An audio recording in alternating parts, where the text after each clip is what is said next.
අවුරුදු 20 30 කාලේ. ඊට පස්සේ 30 40.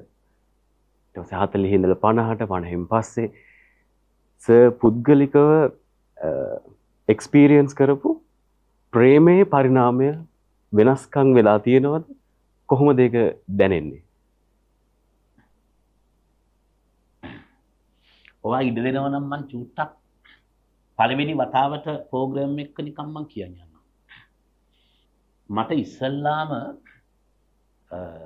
අපේ මේ චූදාන එක ඒකේ මොකක් හරි මැජික් එකක් තියෙනවා කියලා හිතුනේ චූටි කාලෙමයි ඩොක්ටර්.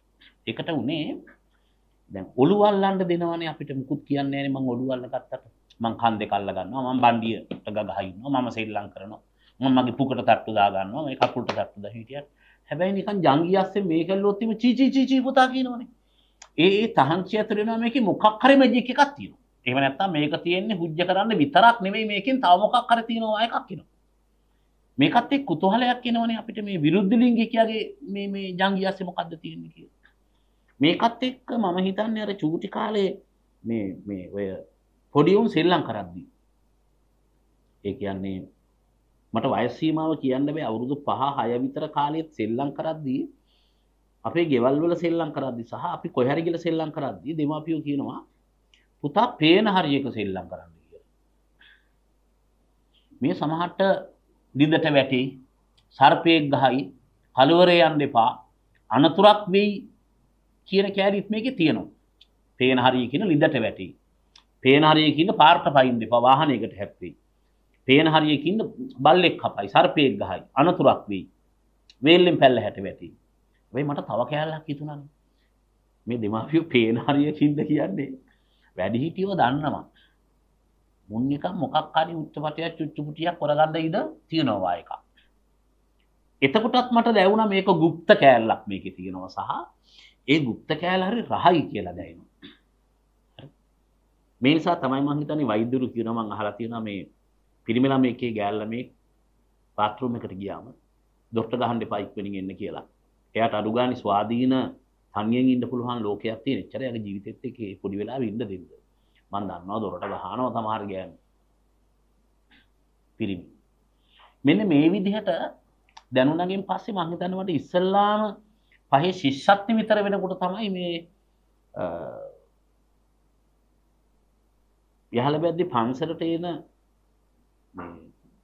හපුතලේ ඉස්කෝලේ හෝ කොහේ හරි යන අපේ ගමට ආපු කාගේ හරි දරුවෙක් ගැන පොඩි නිකන් මං ගිහලා බලන් ඉන්නවා එයා දිහා.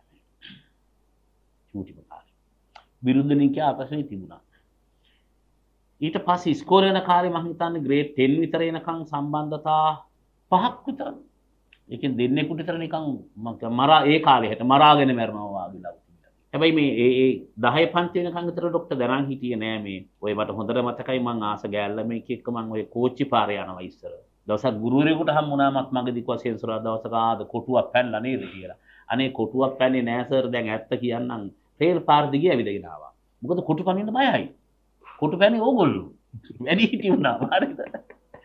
ඒ අනකොට මං එකපාරක් විතරක් මෝනේ ඉම්බා යාගේ කම්බුලේ ඉම්බා මේ ඒතර සීතල පළාතේ මේ කිසි ෆීලින් එකක් නැහැ නිකන් හිරි වැටිච්ච කබුලක් නිකන් ළඟට ගිහිලා චුට්ටක් උචුස් ගාලා ආව විතරයි. අතාතෑරියේ නැහැ හැබැයි රේල් පාරේ දිගේ යනකොට එහෙම අතල්ලා ගියා.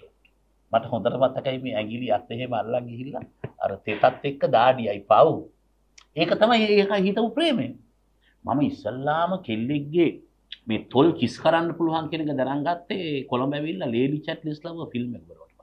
යකෝ ඒකේ අත්තක් උඩ තියාගෙන තුන් ඉන්ටර්පෝස් එක කරනවා අම්මා අන්න වනචරය වුණා එකපාරම හරිද ඊට පස්සේ ගමේ ගියාට පස්සේ මම හිතන්නේ ඒක බාල අපරාධයක් කියන්නත් බෑ ඒක අපරාධයක්ද මන් දන්නේ මං ගෑල්ලා මේක එක සෙක්ස් කරාට පස්සේ ගෑල්ලා මෙයා බිග් ගර්ල් වුණා පහෝදා ඊට පස්සේ ඒලවල පන්තියේ ප්‍රේම සම්බන්ධතා තිබුණා අපි ගොඩක් වෙලාවට කෙල්ලෙක් එක්ක යාළුවා තියෙන මං කැම්පස් එකේ ඉඳලා යම් කාලයක් අනිත් උන්ට ඉන්න හින්දා මිසක් අපිට ඕනි හින්දා නෙවෙයි ડોක්ටර් මට හිතෙන්නේ අරුටක් ඉන්නවා මූටක් ඉන්නවා නම් මටත් ඕනි වාගේ එකට තමයි මේ හොයාගත්තේ මිසක් අර ලව් කරන්නවත් මේ මෙලෝදයක් දරන් හිටියේ නෑ මම හිතනවා ගොඩක් ලංකාවේ විවාහ වෙන්නෙත් එහෙම බඳින්න ඕනිකම නිකන් කුතුහලයක් තියෙනවා හරිද ඒ නිසා මේ ප්‍රෝග්‍රෑම් එක හරයි ගොඩක් අය ඉතින් මට පේනවා මගේ වටේ ඉන්න ඇත්ත හිම මේ කිනා වෙනවා මේ ලනුව කනවා කියලා මට හිතෙනවා. මොකද ඒක ඉවෙන්ට් එකක් හදනවනේ. වෙඩින් ප්ලෑන් එකක් අඳින හැටි ඒක අර මගුල් ෆොටෝ එක පවා මේ සංකේතී අපි එතන තල්ලු කරනවා. අවුරුදු 35 විතර වෙද්දි ඒතරවල බැඳලා පුතාලා දෙන්නත් ඉන්නවා. ඒතරේ කොලරා කාලේ ආලේ වගේ වෙන විදිහේ පොත් කියවලා 35ක් විතර වෙලා මට වචනයක් ආවේ ඒ කාලේ මම ලිව්වත් එක මට මරාගෙන මරන ප්‍රේමයක් ඕනේ කියලා. ඒතර ඒ වයසේදී තමයි මුලින්ම මට ඕනුනේ. මන් දන්නේ නැහැ මොකක් හරි ගම මරාගෙන මරන ලව් එකක්. මරාගෙන මරන ලව් එකක්. ඒක ආයේ නැහැ. ඒකේ සෙක්ස් තියෙනවා, ලව් තියෙනවා, ඇස් දෙක තියෙනවා, තත් දෙක තියෙනවා, මූණ තියෙනවා, සීතල තියෙනවා, සංචාර තියෙනවා, වැළඳ ගැනීම තියෙනවා. හරි. ඊට පස්සේ මං හිතන්නේ මට අවුරුදු 45 විතර වෙද්දි මටත් වෙන සම්මන්තා ප්‍රේමයවල පටන් ගන්න. ඒ වගේ එක්ස්පීරියන්ස් වෙනස් වෙනවා. ඊට පස්සේ මට දැනුත් එහෙම ප්‍රේමයක් තියෙනවා. ડોක්ටර් දන්නවනෝ කිව්වට. දැන් මේ අවසාන ප්‍රේමය තමයි වඩා හොඳම කියලා කිව්වොත් එහෙම ඉතින් මේ දැන් තියෙන එක හෙටිවරුනොත් එහෙම අනිත් දෙකක් පටන් ගත්තොත් අවසාන ප්‍රේමය මේක නෙවෙයිද ડોක්ටර්. මට හිතෙන්නේම මේක එක්ස්පීරියන්ස් කර අපි යනවා. මේ එක විදිහට රහයි තමයි. සමහර ඒවා චව් වගේ. සමහර ඒවා වට්ටක් හොදි වගේ. සමහර ඒවා මුරුංග වගේ ඇද කෑවි අමාරුයි. අදින්නා දානා කිය. සමහර ඒවා දොදොල් වගේ. සමහර ඒවා නිකන් කැඳ බිව්වා වගේ. නේ? සමහර ඒවා නිකන් ගැට peere ගෙඩි හැපුවා වගේ. සමහර ඒවා ජපන් බැලුම් වගේ. ඒ හැම එකක්වත් එක රහ තමයි. ඉතින් එක විවිධ විචිත්‍ර රස තමයි මම කියන්නේ ප්‍රේමය කියන එක තියෙන කාටවත් මේකට නිර්වචන නම් කියන්න බෑ. හැබැයි කාල් මාක්ස් කිව්ව එකටම එකගයි ප්‍රේමය සහ ස්ත්‍රිය කියන්නේ පිරිමියා හිස ගසාගත්ත කළුවරක්. දැන් ඔය සර් කිව්ව එක ජීවිතේ එක අවදීන් වලදී එක විදියට නිර්මාණය වෙච්ච ප්‍රේම කතා. ඒ දැන් ඕක තමයි සර් රියැලිටි එක. කියන්නේ කවුරු හරි කල්චරල් හරි ආගමේ හරි කොහේ හරි බලපෑමක් කියන එක පොඩ්ඩක් අයින් කරලා හිතුවොත් ඒ ප්‍රේමය එහෙම වෙනස් වෙවි යන දෙයක්. හැබැයි මිනිස්සු ඕක ගැන කතා කරන්නේ නැත්තේ ඇයි? මිනිස් එහෙම නැත්තම් අපිට කලින් පරම්පරාව විශේෂයෙන් මම හිතන්නේ. හෝ අපේ පරම්පරාවේ මිනිස්සු ඒ කියන්නේ ප්‍රේමයේ වෙනස් වීම පිළිගන්නෙත් නැහැ. නැත්නම් ඒක හංගනවා. ඒත් ඒක කතා කරන්න කැමති නැහැ. විවාහයෙන් පස්සේ මට හිතෙන එකක් තමයි ඒක. නිකන් රෙද්දස්සේ තියෙන එක හංගනවා වගේම සංස්කෘතික වහන්තරාව කියන රෙද්දිනුත් මේව හංගනවනේ. මම ඒක ගත්තේ සංකේතීයව නිකන් අපි මේක ගහගෙන රෙද්දස්සේ අරක හංගන් ඉන්නවා වගේම මේ සංස්කෘතික ලෝකෙත් මේ රෙද්ද අරින්නේ නැහනේ.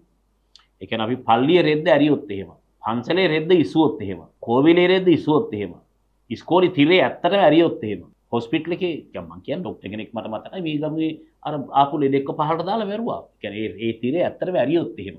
ඒක ඇතුළ හරි වෙනස්. ડોක්ටර් මටත් ඉන්නවනේ වෛද්‍ය යාළුවෝ එහෙම. මට ඈත පළාතක වැඩ කරන වෛද්‍යවරයෙක් කියලා තියෙනවා. කාන්තාව වැඩිපුරම ඉන්නේ බඩේ අමාරු හැදුවා කියලා බෙහෙත් ගන්න. අවුරුදු 15 16 ගෑනු ළමයෙක් ඉන්නේ එහෙමලු. මම හිතන්නේ ඇයි නෑ මේ පොඩ්ඩක් මෙහෙම අල්ලලා පපුවත් පොඩ්ඩක් අල්ලලා මෙහෙම චුට්ටක් බෙහෙත් ටිකක් දුන්නොත් හොඳ වෙනවලු. ඒ කියන්නේ මට එතකොට හිතුණා යකෝ මේ තනේ මිරික ගන්නද ડોක්ටර් ගාවට එන්නේවා එකක්. ඒතර මිරිකගෙන ડોක්ටර්ට සල්ලි දීලත් යනවා පීපී කරන යනවා එකක්. මම මේ කියන්නේ ඇත්තට වෙච්ච එකක්. මේකම තියෙනවා හෙයා කටස්ලට් ලංකාවේ. මට හෙයා කටස්ලා කියලා තියෙනවා පීරියඩ්ස් හැදෙන කාලෙ වෙද්දි ඒ ගෑණිය සැලූන් එකට එනවා වැඩි. පීරියඩ්ස් හැදෙන සීසන් එකේ. මොකද දැන් ගෑණියෙකුට පීරියඩ්ස් හැදුනහම මිනිහා සාලෙ මැද්දෙන් ගියත් අහනවනේ මොකද සාලෙ මැද්දෙන් යන්නේ කියලා. ඒ කියන්නේ එයාට වෙන ශාරීරික වෙනස්කම් ටික තේරුම් ගන්න බැරි වුණාට පස්සේ මල පයින්නවනේ. ඒ නිසා මේ කියන්නේ එක්ස්පීරියන්ස්. එක්ස්පීරියන්ස් කියන්නේ වයිෆ්ගේ එක්ස්පීරියන්ස් නෙවෙයි. ඇසුරු කරපු සියලු ගෑනුන්ගේ එක්ස්පීරියන්ස්. පීරියඩ් කාලේ පරිස්සම් වෙලා. ඒතර ඒ කාලේට අහන්න පුළුවන් පිරිමින්ට ඕන නම් කොක්කක් දාගත්තා. ඕන නැති කොක්කක් දාගත්ත පීරියඩ්ස් නේ දවස් 3කින් විතර කතා කරමුද ප්‍රශ්නේ කියලා. මොකද ඒකෙදි මේක අයින් කරන්න. ඒකෙදි මේක අයින් කරන්න. ඒතර ඒ පීඩනයේ වෙලාවේ සැලූන් එකට යනවා වැඩි.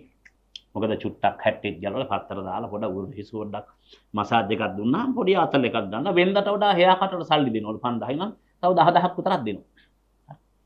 ඔය කාලේට ડોක්ටර්ස්ලා හම්බ වෙනවා වැඩි. වෙල්ලෙඩකට පවා එනවා ડોක්ටර් හම්බ වෙන්න. මොකද අඩු ගානේ ස්ටෙතොස්කෝප් එක තියෙනවා. මේක තේරුම් ගැනීමේ කොටසක් නේ. ඉතින් ලෝකේ පිරිමි ඉන්නව නම් එහෙම තමන්ගේ ගෑනට පීරියඩ්ස්ද කියලාවත් දන්නේ නැත්නම් ඌ පිරිමියෙක්ද බං? වහගෙන ඉන්නේ මේක එකක්. දෙක මට හිතෙනවා ලිංගිකත්වයේ කියන විෂය කතා කිරීම නිකන් කුණුහරුපයක් ගන්නට දාලා ડોක්ටර් කියන්නේ. දැන් අපි ලංකාවේ කතා කරොත් අවුල් වුණාට දැන් පිටරට ළමයෙකුට අවුරුදු 7දී 8දී ග්‍රේඩ් 7 විතර වෙද්දී කොන්ඩොම් එකක් බෑග් එකට දානවා කියන එක සාමාන්‍ය දෙයක් නේ. අපි මේක කියන්නේ අපි මේ කතා කරන්නේ අපි වෙනස් වෙන විදිහ එක එක කාලේ කාලට.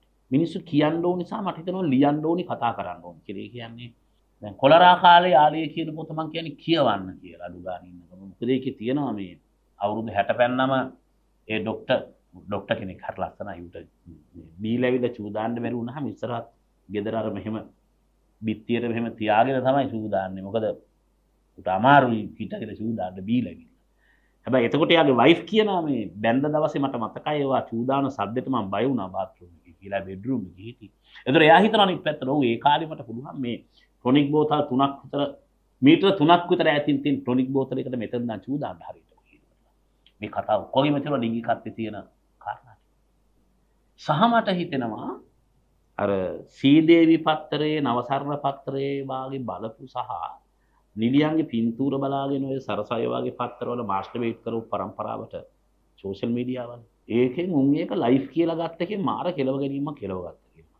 ලක්ෂ ගණනාවක් තියෙන ෆෝනෝ ෆිල්ම්ස් බලලා කෙලව ගත්තා කියලා මට හිතෙනවා හේතුව උන් ඒක රියල් කියලා ගත්තාදෝ කියලා හිතෙනවා නිකන්. ඒ නිසා නිකන් පුරුෂලින්ගේ ප්‍රමාණය සෙක්ස් කරන්න පුළුවන් ටයිම් එක වගේ දේවල් සහ ඒ සතුට කියන එක ප්‍රැක්ටිකලි හොයනවා කියන එක. මට කියන්න තියෙන එකට වීඩියෝ ගේම්ස් අපි ගහනවනේ කාර් දුවනවනේ වෙට්ටු දානවා මෙහෙම දුවනවනේ. ඒ නිසා වීඩියෝ ගේම් වල කාර් පදින වේගෙට පාරේ කාර් පදින්න යන්න එපා කියලා වෙනවා. ඒ නිසා බ්ලූ ෆිල්ම් හරි මේ පෝනෝ ෆිල්ම්ස් හරි මොනවා හරි එකේ තියෙන එක ලයිව් කියලා හිතන්න එපා. ඒක හරිය රේස් පදින වල රේස් පදිනවා වගේ තමයි. ඇක්සිඩන්ට් වෙනවාමයි, කෙලව ගන්නවාමයි. මේක මට හිතෙනවා එකක් කියලා. දෙක උන්ට නම් ඒ වැඩිම සතුට තියෙන්නේ ලෝකේ ලස්සන විවාහ ජීවිත සහ සතුට තියෙන ඕනේ බ්ලූ ෆිල්ම්ස් වල ඇඩ් කරන ගෑනු පිරිමින්ටනේ. අර කොම්පැනි දාලා ගිහිල්ලා උන් නිකන් බදාගෙන වැරදගෙන මරාගෙන වැරලා ලව් කරගෙන ඉන්න පාය. එක කබල් එකක් වෙන්න පන් එහෙම නැහැ. ඒක ක්‍රියේට් කරපු එකක්. මෙන්න මේ ක්‍රියේෂන් එකට අහු වුණාදෝ කියලා පොඩි සැකයක් මට තියෙනවා නිකන්. ප්‍රැක්ටිකල් මේක හොයනවද කියලා. ඒ කියන්නේ ඇත්ත ජීවිතේ ගඳයි. වෛද්‍යවරයෙකුට හොඳටම දන්නවා මේක. සුවඳයි. මෘතදේහ කපලා තියෙනවා. මෘතදේහ දැකලා තියෙනවා. මනුස්ස ජීවිතේ. හැබැයි ඒකේ මට හිතෙනවා මේ ලව් සහ සෙක්ස් කියන්නේ මේ ෆීලින් එකක් තමයි ෆීලින් එක හදන්නේ හෝමෝන් වලින් කියලා. ලව් කියන්නේ ෆීලින් එකක්. මේක හදන්නේ හෝමෝන් වලින් කියලා. ඒ කියන්නේ මේ අපි කවි ලියන අරම නිකන් ලව් කියලා ඒක හෝමෝන් කේස් එකක් කියලා නිකන් ආයෙ එකක් මට හිතෙනවා. හැබැයි මේක තේරුම් ගත්තම එනවනේ අවබෝධය කියලා වචනයක්. ඉතින් මට හිතෙනවා ඉස්කෝලේ හරි වැඩි හිටිය හරි අම්මලා තාත්තා හරි මේ එක එක කාලෙන් කාලෙට මනුස්ස ජීවිතේ වෙනස් වෙච්ච විදිහ තේරුම් කරන්න පුළුවන් නම් කියන්න පුළුවන් නම් එක්ස්පීරියන්ස් කියන්න පුළුවන් නම් හොඳයි කියලා. මට මේ සාකච්ඡාව අත් එක්ක කරන සාකච්ඡාව. මම ડોක්ටර්ගේ වයස කොට කමන්නේ 34යි. 34යි. ඔයා දන්නවද ඔයා මගේ ලොකු පුතාගේ වයස? ඔයාගේ උපන් අවුරුද්ද? 90. 90. මගේ ලොකු පුතා 91 නේද යා? කො දන්නේ කෙනෙක්ද වටපිටාව? 91. ඔයාගේ වයස. එතකොට මට වත් එක්ක මේ කතා කරන ස්පීඩ් එකට මේ දේවල් මට යත් එක්කත් කතා කරන්න පුළුවන්. දැන් මම නිකන් අහනවා ඒ ටික හැබැයි. ડોක්ටර්ට පුළුවන් ડોක්ටර්ගේ තාත්තත් එක්ක කතා කරන්න. මම කියන්නේ බෑ. මගෙත් එක්ක පුළුවන්. ඒතර ගොඩක් ලංකාවේ සහ ලෝකේ තියෙන ප්‍රශ්නේ තමන්ගේ සමීපියොත් එක්ක මේ කතා කරගත්තොත් මේ ප්‍රශ්න විසඳගන්න ලේසි. මේක පිටේ උන් කෙනෙකුට වැඩක් නැහැ නේ. සමීපයත් එක්ක මේක. එතකොට ගොඩක් වෙලාවට මට හිතෙනවා මේක කතා කරන්නට පුළුවන් නම් ගෙදර අම්මත් එක්ක. මට මේක මගේ පුතත් එක්ක කතා කරන්න පුළුවන්. මොකද ඔයා මගේ පුතාගේ වයස. ඒ සාකච්ඡාවට ඉඩක් නැහැ කියලා මට හිතෙනවා. වෛද්‍යවරයා සහ රෝගියා අතර, ශිෂ්‍යයා සහ ගුරුවරයා අතර, අම්මා තාත්තා සහ දරුවන් අතර, සහෝදරයෝ සහ සහෝදරියෝ අතර මාර සංස්කෘතික බැම්මක් හඳන් ඉන්නවා ડોක්ටර්. ඒකයි මම කියන්නේ සංස්කෘතික වහන්තරාව කියලා. දැන් මට එක උදාහරණයක් ඉවර කරන්න උත්තරේ. අපේ ගමේ තියෙන පන්සලක්. මගේ ප්‍රෝග්‍රෑම් එකක් කරා. 1960 ගණන් වලේ පන්සලේ 60 ගණන් වල මම ඉපදිච්ච අවුරුදු විතර. පන්සලේ බුදුගිය ඇතුලේ තමයි මේ ගෑනු පිරිමි එකතු වෙලා තියෙන්නේ. හොර පොට් එක තමයි බුදුගිය. මොකද ඒකට හාමුදුරුවෝ කෙනෙක් ඉඳලා නැහැ පන්සල කලාව වැදිලා. ඒතර පන්සලේ කියන්නත් බෑ නිකන් කලාව වැදුණු භූමියක තිබිච්ච පරණ බුදුගියක් කියලා කියන්න වෙන්නේ. මොකද භික්ෂුවක් ඉන්න නඩත්තු කරන පන්සලක් නෙවෙයි. ඒකේ ගමේ ගෑනු පිරිමි ඕකේ තමයි අර වැඩේ කරලා තියෙන්නේ කියමුකෝ. ගමේ බඩු පොට් එක කියලා ගමේ උන් කියන්නේ. දැන් මේ වයසේ මට හරි ආසයි හිතුණා ඒ වයසකය හම්බුණාම අහන්න කවුද කියලා මට අර පොරවල්ගේ මූණු මතක් කරනවද බලන්න. ඒ කියන්නේ අපේ අප්පච්චිලත් ඒකට ආයෙත් ඉඳ වාගේ කෑලි නිකන්. සීයරක් කවුද කියලා අහලා. ඒ කතාව කිව්වේ එයාට අපි කියන්නේ සුදුබණ්ඩේ මාමා කියලා. එයා කිව්වේ අපිට ඒව ඕනේ නැහැ පුතා. අපිට ඒව ඕනේ නැහැ. අපිට ඒව වැඩක් නැහැ. ඒව හොයන්න එපා. ඒ නිසා විද්‍යාව හෙව්වෙත් නැහැ අපේ ගම්වල. තර්කයේ හෙව්වෙත් නැහැ. ඕපදූප ටික හෙව්වා ડોක්ටර්. ගොසිප් ටික හෙව්වා. හැබැයි විද්‍යාව හෙව්වේ නැහැ මං කියන්නේ. ඒ කෑල්ල හෙව්වේ නැහැ. ඒකට හැම වෙලාවෙම එක චැප්ටර් එකක් වහලා ජීවත් වෙන්න අපේ පවුල් වල. ඒවා වැඩක් නැහැ. ඒ කියන්නේ සමහර ලංකාවේ දරුවෝ ඉන්නවා තාත්තගේ අම්මයි ගම් දෙක දන්නේ නැහැ. උන් දෙන්න ලව් කරලා බැන්දද නැත්නම් මං බඩේ ඉද්දි දන්නේ නැහැ බැන්දේ බඳින්න ඉස්සෙල්ලා හම්බ මේක දැනගත්තර කමක් නැහැ. ඒ වයාට වැඩක් නැහැ කියන එකක් තියෙනවා. ඒ චැප්ටර්ස් වහනවා. ඒ නිසා මට හිතෙනවා අපිට භාෂාවක් තියෙනවා කතා කරන්න. අපිට තේරෙන භාෂාවෙන් ඒ ජෙනරේෂන් එකත් එක්ක ඒගොල්ලන්ගේ ප්‍රශ්නේ කතා කරන්න ඕනි. එකෙන් උත්තරයක් හම්බ වෙන්නේ නැහැ. හැබැයි අලුත් අදහසක් හම්බ වෙන්න පුළුවන්. එහෙම වැඩි හිටියෝ 10 දෙනෙක් එක්ක කතා කරාම අදහස් 10ක් හම්බුනාම එයාගේ අදහස තෝරගන්නට පුළුවන්. සර් කිව්වා දැන් සර්ලගේ ජෙනරේෂන් එකේ ආදරේ ප්‍රකාශ කරපු පරිස්සම සහ ඒ විදිය ඒ අවස්ථාව හොයාගත්ත විදිය ඊට පස්සේ දැන් අලුත් ජෙනරේෂන් එකට එනකොට ඒක වෙනස් වෙලා තියෙනවා පොඩි ඩීවියේෂන් එකක් වෙලා තියෙනවා. ඒතර සර් ඒක චෝදනාවක් විදියටද කිව්වේ? නැත්නම් ඒක තමයි මේ ලෝකයේ තියෙන රියැලිටි එක නැත්නම් ඒක තමයි ෆ්ලෝ එක කියන එක සර් පිළිගන්න කැමතිද? චෝදනාවක් විදියට නෙවෙයි කිව්වේ. ඇත්තටම එකෙන් චෝදනාත්මක ස්වරයක් ආවා නම් ඒකට සමා වෙන්න සෝරි. ඒ නිසා මම නැවත පැහැදිලි කරනවා. චෝදනාවක් නෙවෙයි. ඒක එක එකාගේ එක්ස්පීරියන්ස් වල හැටි දැන් උදාහරණයක් කිව්වොත් මම තාම කැමති උදේට 6ට විතර රස්නෙට කැකුළුබත් එකක් එක්ක අල කෑල්ලක් පෙති පෙති ඉල් දාලා බීලුණුයි කරවලයි එක්ක පරිප්පු චුට්ටකුත් තිබ්බට කමක් නැහැ. තියුණු සම්බෝල චුට්ටකුත් එක්ක කැකුළුබත් චුට්ටක් කාට මම කැමති. මගේ වයස සහ මගේ ජෙනරේෂන් එක. හැබැයි මගේ පුතා අර කැකුළුබතේ පොල් සම්බෝලයි දම්කුඩ ගිලින් නැතුව ඌ පිට්සා එකක් ඕඩර් කරගෙන කනකොට මම කියන්නේ ඊය බලපන් අර හොටු වගේ අරගේ බට රෑය කියන්නේ නෑ මම. හැබැයි මට පිට්සා එක කන්න බෑ එහෙම. මට අර මිරිස් කරලක් හැපෙන ඒ ටේස්ට් එකට මම පුරුදු වෙලා. ඒතර මට පිට්සා එක කන්න බෑ. මට යුරෝපෙන් ඉතාලියෙන් එහෙම නෑ මෙහෙට පැස්ටා ගෙනත් දෙනවා ડોක්ටර්. ටැග්. මොකද ඒගොල්ලන්ට ඒක රස කෑමක්. ඒක මෙහෙ ආයි උයලා කනවා තමයි. ඒ කනකොට මං සතුට වෙනවා තමයි. මට පැස්ටා එච්චර රස කෑමක් නෙවෙයි. හරිනේ. ඒ අර්ථයෙන් ගත්තාම දැන් මම දන්නවා ඊළඟ ජෙනරේෂන් එක කෙල්ල ඉන්නේ ඇමරිකාවේ. කොල්ලා ඉන්නේ කොල්ලු පිටියේ. අවුරුදු 3ක් විතර හම්බ වෙලා නැහැ. ඌ වීඩියෝ එක බලා බලා තමයි සෙක්ස් කරන්නේ. මට විරෝධයක් නැහැ. හැබැයි මට ඒක ටිකක් අමාරුයි. මට අත ගන්න ඕන. ඉස්පරස වෙන්න ඕන. අර හෝමෝන් ක්‍රියාකාරීත්වයට මේක අතපත ගන්න ඕන. ඒ වැඩේ ඇබ්බැහි වෙච්ච උන් ඉන්නවා ලෝකේ. බඳින්න ඕනේ නැහැ. ඊට වඩා ෆීලිං රැටර වීඩියෝ එකක් බලලා ඉවරලා මාස්ටර්බේට් කරනවා කියන. මම ඒකයි කලින් ව්‍යංගයෙන් කිව්වේ මේ සෝෂල් මීඩියා ආවට පස්සේ වෙච්ච වෙනස්කම් ටික තියෙනවා. ඒ ටික තව චුට්ටක් හොඳයි. මට හිතා ගන්න බෑ ඊළඟ ඇල්ෆා ජෙනරේෂන් එකේම කොහොම සෙක්ස් කරයි කියලා. ඉමේජින් කරන්නවත් බෑ. ෆෝන් එක බලාගෙන ඕක කරනවද? තනියෙන් කරනවද? කොල්ලෙක් ඕක කරනවද? නැත්නම් තුන්දෙනෙක් එකතල ඕක සාමූහික ක්‍රියාවක් විදිහට කරනවද? මට ඒක ලොකු ප්‍රශ්නයක් නෑ. හැබැයි ඒකෙන් කෙලව ගන්න උන් ටිකක් පේනවා. දැන් ආයි කෙලව ගැනීම සාපේක්ෂයි නේද කියලා. කෙලව ගැනීම සාපේක්ෂයි වුණාට ඔබ ඉන්නේ සතුටින්ද නැද්ද කියන එක මට පේනවා. ඔබ අසතුටින් නම් මං කියන්නේ ඔබ කෙලවගෙන ඉන්නේ. ඔබ ડિප්‍රෙස් වෙලා නම් ඔබ බ්ලැක් හෝල් එකට ගිහිල්ලා නම් ඔබට සූසයිඩ් කරගන්න හිතෙනවා නම් මේ ලෝකේ එන්ජොයි කරන්න නැතුව ඔබට කෝච්චියට පයින්න හිතෙනවා නම් එතකොට මම විරුද්ධ නෑ තමයි. හැබැයි ඔබ සතුටින් නෙවෙයි ඉන්නේ. සතුටින් නම් ඉන්නේ. එහෙම දැකලා කෙල්ලෝ ඉන්නවා කපල් එක සමරිසි පට්ට අතල් එකේ ඉන්නවා. ඕකේ. පිරිමි ළමයි ඉන්නවා. ඒ නිසා අර තමන්ගේ සෙක්ෂුවල් ඔරියන්ටේෂන් එක තෝරා ගන්න එක ඉක්මනින් කරගන්න පුළුවන් නම් සමහරට අවුරුදු 50 පැනලත් හොයාගන්න බෑ. මම වඩා කැමති ඉස්සරහ පැත්තරද පුක පැත්තරද කට පැත්තරද කොල්ලටද කෙල්ලටද වයස එක්කෙනාටද කියන එක අවුරුදු 60 දී විතර අරුමුදේට ගිය මිනිස්සු මම දැකලා. හැබැයි සමහර දෙමාපියෝ ඉන්නවා අවුරුදු 10 11 වෙද්දී තමන්ගේ පුතාගේ ලිංගික රුචිකම් තෝර අරගෙන ඒකට ඉඩ දෙනවා. අවුරුදු 11යි පොඩි එකාට. ඉඩ දෙනවා හැබැයි. එතකොට මම හිතනවා ඒක තෝරා ගැනීම පහසුයි වගේම. ඒ තෝරා ගැනීමට අපේ සංස්කෘතිය ඉඩ දෙන්න ඕනේ. නගරයට වඩා ගම එහෙම ගත්තම් මාර භයානකයි. මන් දන්න ගම්වල. පොලිසියෙන් එක්කෙනා සමරසීනා. ඌට බඳින්න සිද්ධ වෙනවා නැත්තම් කාඩ් එකක් අදින්න. ඒ ගෑනිත් අපරාධ. හම්බෙච්ච ළමයිනුත් අපරාධ. ත්‍රිවිල් එකලවරේ එක්කෙනා. වත්තේන කම්කරුවා සමරසීනා. ඒ දලු කරන ගෑල්ලම සමරසීනා. ඒක කියන්න බැරුම් ප්‍රකාශ කරගන්න බැරුම් පීඩාවට පත් වෙන තරම් නෙවෙයි. ওই දමුල්ල පැත්තේ මට මතක අවුරුදු කීපයකට කලින් සමරසි තරුණේ මියුසිකල් ෂෝ එකක් බලලා ගෙදර යද්දි ගල් ගහලා මැරුවා. මං කියන්නේ ඉඩ දෙන්න. කරුණාකරලා මිනිස්සයාට ඉඩ දෙන්න.